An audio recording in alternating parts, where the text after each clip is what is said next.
Good morning, everyone. It's really fun to be here today with you. I'm actually wondering, just a practical thing. Slides. Thank you very much.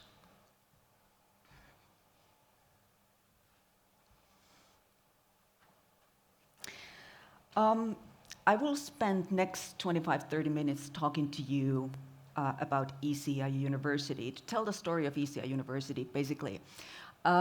We are very fond of all new technologies. We are exploring AI extensively, the opportunities of blockchain. We have a virtual reality campus. However, in order to understand why we do all this, I think it's essential to understand what ECI University is about, and at the same time, what it's not about. Then you will understand why all these new technological developments, they are not only an option for us, they are not only fun to work on, they are actually vital for the future of ECI University. So, I don't know how many of you are aware of the concept of European universities. But European universities were born in 2019 when the European Commission got the idea, together with the member states, that we need to improve the competitiveness of Europe in general, globally. And as part of that, we need to think about how European universities start working together, or universities in Europe. And that's how the concept of European universities was born, and ECI University is one of those alliances now since 2019, working strongly together at the European level. You can see on the right the 13 member universities of ECIU. And there are 13 member universities in Europe, and then we have an associate member in Mexico, Tec Monterrey. And you can see the volumes here on the right. So these are the potential volumes now in the member universities. However, it's also very important to know that ECIU is not about traditional university network, doing random things fragmented way here and there. This is actually a very strategic attempt. And it means also that we are not here alone with the universities. Our aim is to build an ecosystem, and I know that ecosystem is a buzzword. Everybody's building an ecosystem, but we are actually doing it. So from the very beginning, we've had partners with us, public partners, so from Tampere area, City of Tampere, Pirkanmaan Liitto, those of you who know. We also have private enterprises across Europe with us, and also NGOs working together. And ECIU is not about repeating what the member universities are doing, what the universities are doing traditionally. It's about doing something that none of the member universities can do alone. And it's not about repeating the work that the national universities are doing. And that's why the very core goal of ECI University is societal impact. It's not about providing education, it's not about providing curriculum as the starting point, it's not about writing research papers as we traditionally do. It's about societal impact. And together with the rest of the society, as I said, cities, municipalities, NGOs, private companies, and so on, they are all involved from the very beginning, since 2019, as I said. And on the left side, you can see a picture. I don't know if you can actually understand, if it's probably not self-explanatory, but it really means that everything starts with challenges that we are trying to solve. And we bring together learners, so not only degree students, but continuous learners as well, researchers, teachers, and the so-called external stakeholders, even though in the ecosystem we are all together. And we bring them all together to solve the challenges in an iterative way. So it's not problem-based learning, it is challenge-based learning and working together.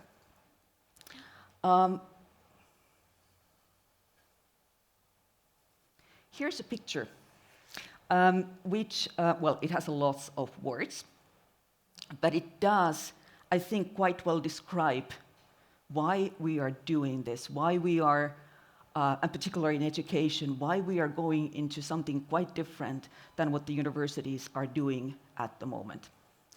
And the reason is that when we look at the society around us, we see how it is changing, and it means that in higher education, in the universities, we need to change as well. And I will not go through everything here, but particularly let's look at the pie in the middle. And this also will eventually lead us to all the digitalization developments that we are now in the middle of. Let's start with 1 o'clock, skills and competencies. This is a huge thing for ECI universities, is we don't believe in degrees anymore. Degrees are not going to disappear altogether, but eventually it's all about skills and competencies, which can be developed anywhere, anytime, and in any way. And it's more and more often our job in the higher education to recognize all the learning that has happened wherever. And one of the reasons I truly believe why we still are so stuck with counting degrees, counting courses that we're taking, counting credits that we've earned, is because we are not able to talk about skills and competencies transparently. So if any of us is actually asked, including me, so what are your skills and competencies nowadays? Do you know? And do you actually know where you should be going with your skills and competence development? Most of us have no clue, or at least some idea, but no really transparent understanding, let alone tell others about my skills and competencies.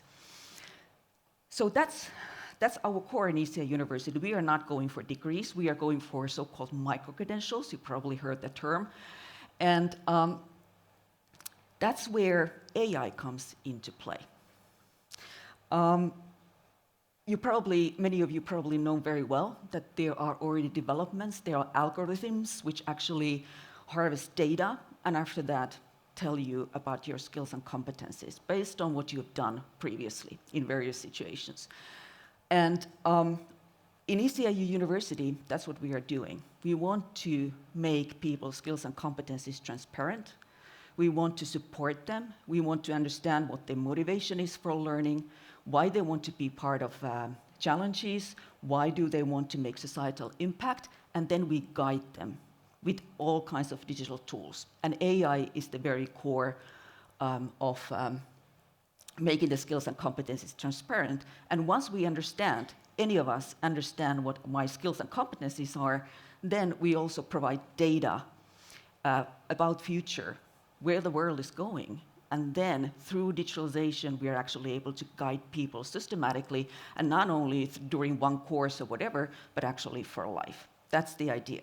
Little by little, developing competence passport that is much better reflection of your skills and competences knowledge than any individual one-for-all course will ever be, or a degree. And when we are talking about skills and competencies, like I said, we are not interested in degrees. We serve degree students as our users, but we also equally serve continuous learners. And as we know, that is a market which is in quite a huge turbulence at the moment. Digitalization and AI is there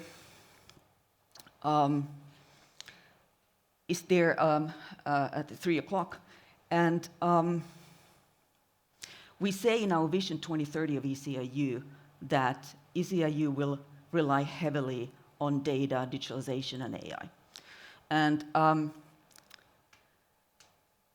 you can only imagine that when we are talking about 13 universities putting their efforts together, not merging, this is not about merger, but doing something together at the European level, it is not possible to follow the ways of working in the universities nowadays. That's why we need to employ digitalization everywhere where it makes sense. Talking about education, for example, pedagogically, everywhere where it makes sense, let's use digitalization because of scalability reasons, and then we leave the human touch for those few moments where it's really, really needed. So digitalization is really a key for us because of scalability issues. Otherwise, it's not possible to reach the goals. I very often hear, you probably too, comments about AI taking over teachers' role, everybody just being online, nobody never meets anybody ever again. Of course, that's not true. What we are looking for, as I said, digitalizing everything that we can. ECIU is not going to be a building anywhere. We do have the national campuses, but it's not a building.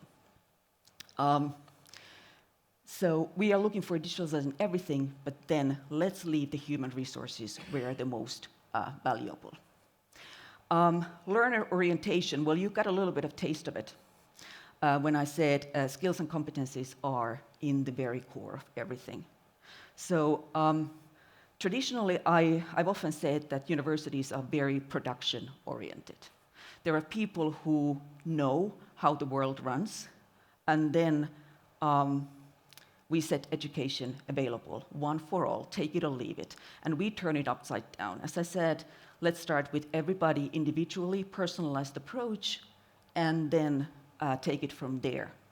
And with different learning opportunities. It's not necessarily in the university that they learn, but we need to recognize if they learn somewhere outside. One of the aspects, as I said before, in terms of learning orientation is the guidance. We know that the world is full of opportunities. That's not only about ECIU, it's globally, as we know. But if we want to learn systematically, really understand where we should be going, we need continuous guidance. And as I said, the understanding of skills and competencies is only the beginning of it, but then we move forward and in an iterative way, little by little, develop our competencies, but with a guided way. Because, as I said, world is full of opportunities. How do we know where to turn? Which learning opportunity is the best one?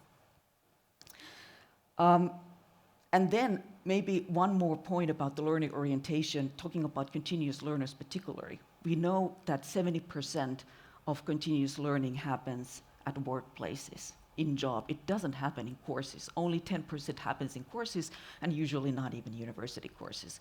So where we are going in the future, it's about going where people are, not asking for them to come to us. So basically, learning in job will be a huge thing in ECIU in the future. We need to go there to the workplaces, support learning there, make it transparent, and make sure that people's skills and competencies developed in job are being recognized.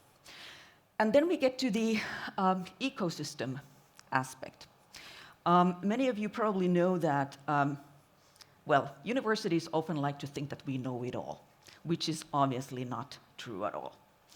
And that's why we are very open in ECI University, saying that we know where we want to go, but we are not even remotely ready. We need other people's help. We need the help and collaboration with the rest of the society. And that's why the co-creation, value creation together for different users is so important for us.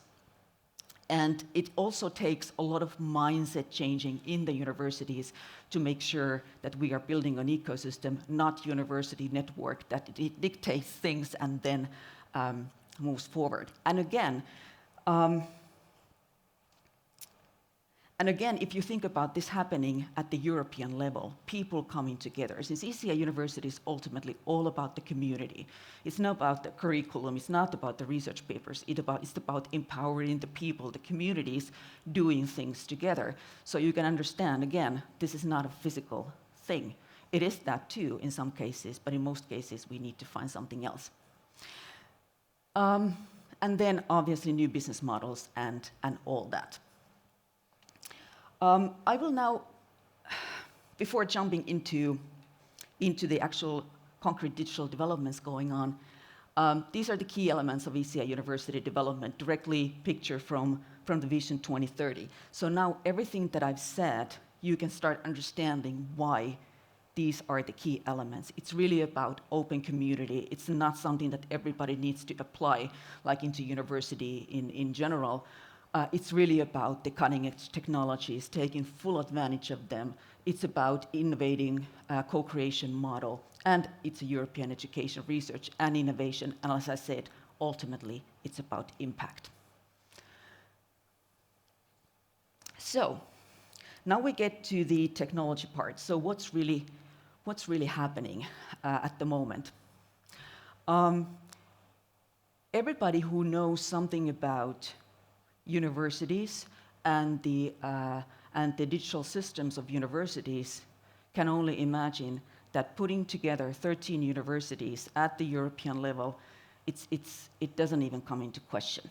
There's such a huge legacy of the IT systems of the member universities that we actually decided to ignore it all and start from the scratch.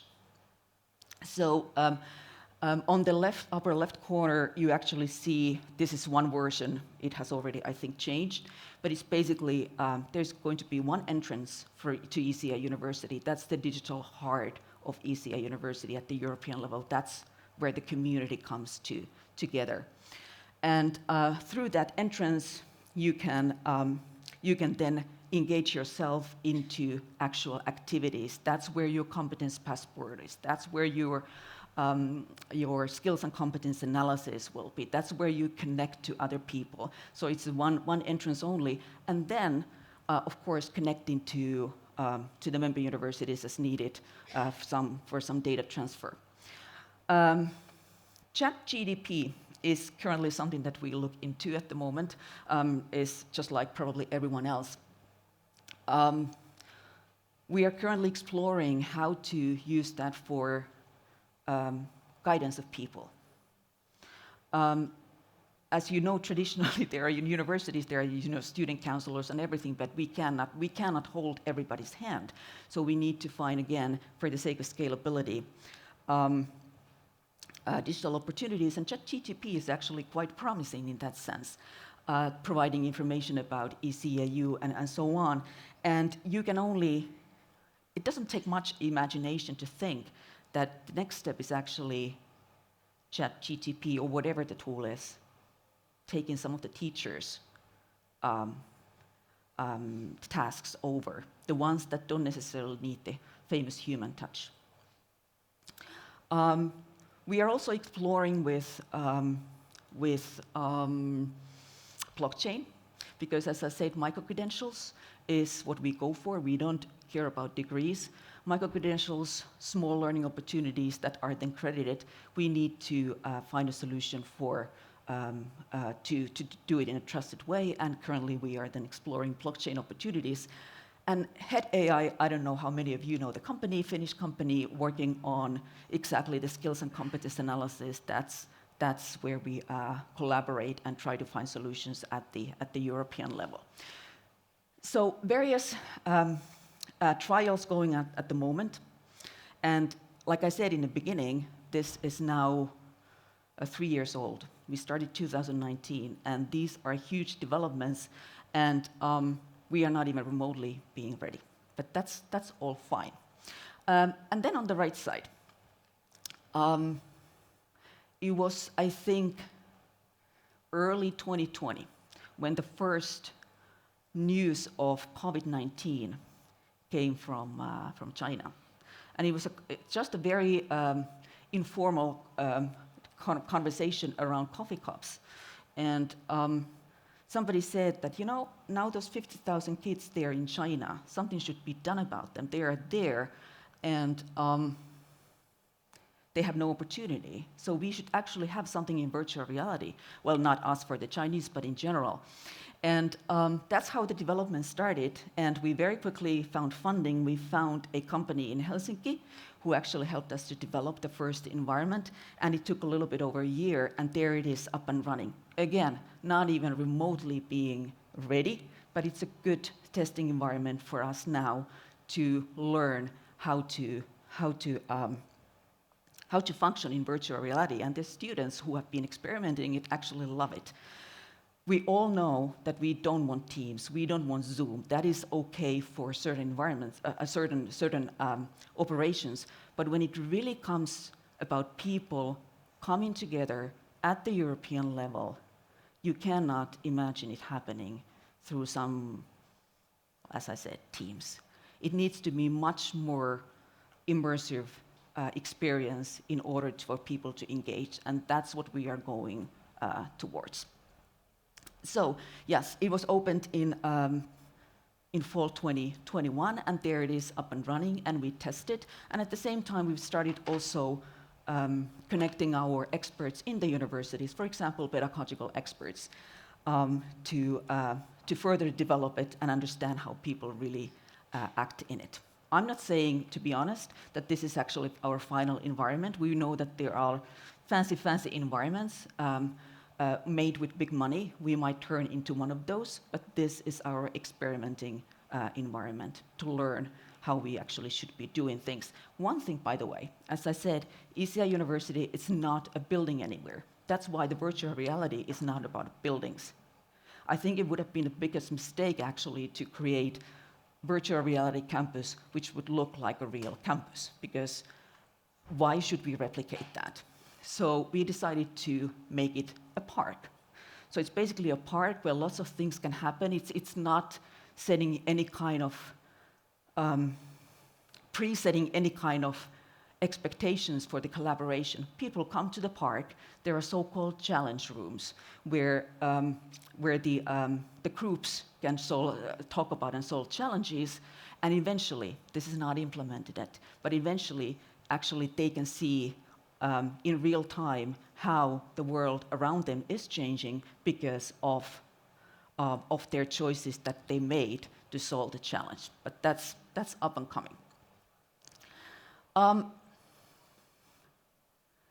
This is basically about, well, I will skip this slide, but I will jump directly into this one. So this is an old version of it. It has already changed, and this is now the opening event.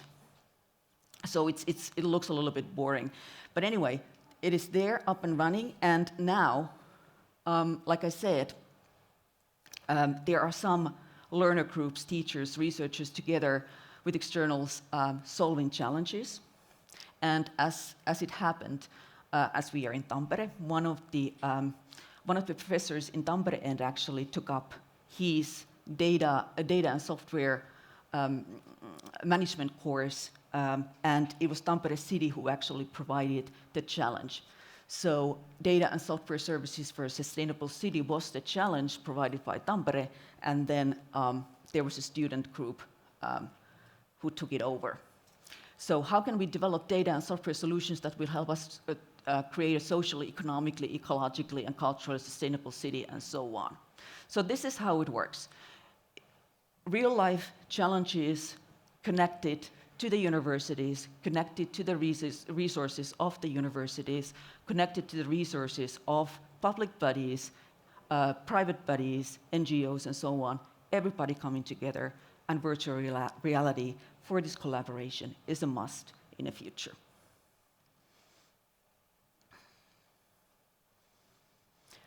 I took the final picture of one of the videos, a screenshot. The blue thing there is actually the Tampere tram. They brought it into the virtual reality and started working on it. Well, you can just easily make it bigger, as you know, in virtual reality, the way it went in and sat there and, figure out loads of things. So again, thinking about all the digital developments that COVID brought along, we are still far from where we actually should be going. As I said, Teams and Zoom and others are not the future. This is actually the future. So that's where I think I would stop for now. Maybe final words. We are often asked, why do we do this? Why on earth did we engage ourselves in this humongous effort of transforming the landscape of European universities? And I think the answer is very simple. I think that in ECI University, we do see a world that does not exist yet. It is a world where universities do have a completely new kind of role in the society. Societal impact in the core, serving societies, serving cities, serving citizens, serving companies.